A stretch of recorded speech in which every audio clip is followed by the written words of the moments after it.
But, Mr. Speaker, socialism has destroyed many countries. I just watched Venezuela offer new currency. What was it? $1 billion is worth 50 cents today. How did it all start? I've watched socialism grow in this country. I watched it grow in this body. I see within your own party, you no longer even fear to say that you're Democrats anymore, Mr. Speaker. You're socialist Democrats. That's the lead of the Democratic Party.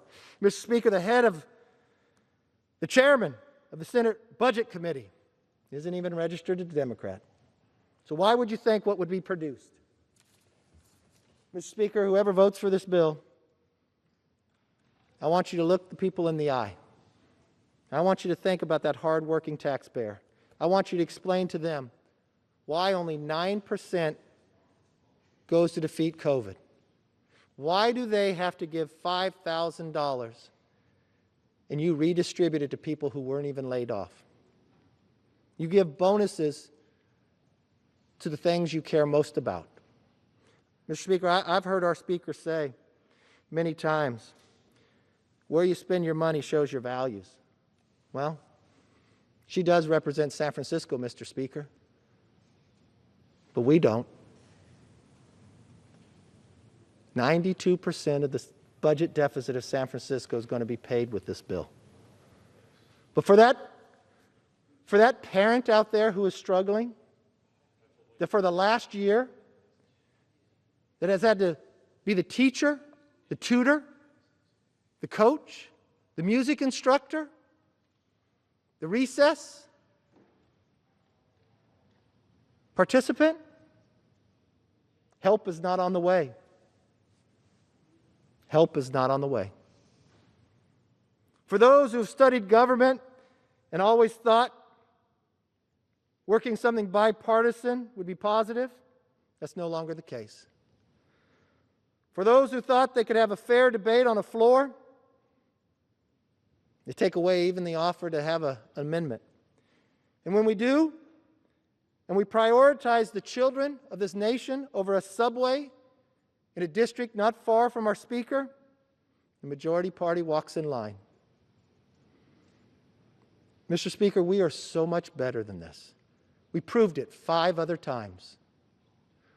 What a difference it makes by a simple new control of a power that people want. Mr. Speaker, when you study history, there's a saying in a book called The Prince, Machiavellian. Absolute power corrupts absolutely. Absolute power corrupts absolutely. The first indication to know if it happens, take a look at the vote.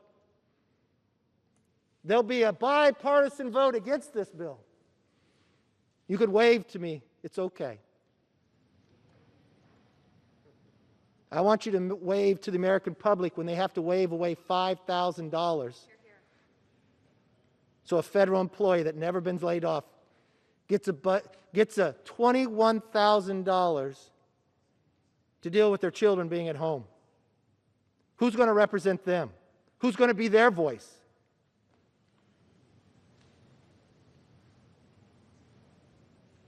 Mr. Speaker, I'll promise you this. We will never stop listening to those voices. We will never stop fighting for those voices. And there will be a day that will be the majority voice in this House. Unfortunately, Mr. Speaker, I have not seen that this year. History will not be kind to what transpires today. But I still believe that America is a great hope for the future. That we're all conceived in liberty and dedicated to the proposition that we are equal. But in this body, it seems as though only one can have a voice. But that will not last long, and that will change shortly.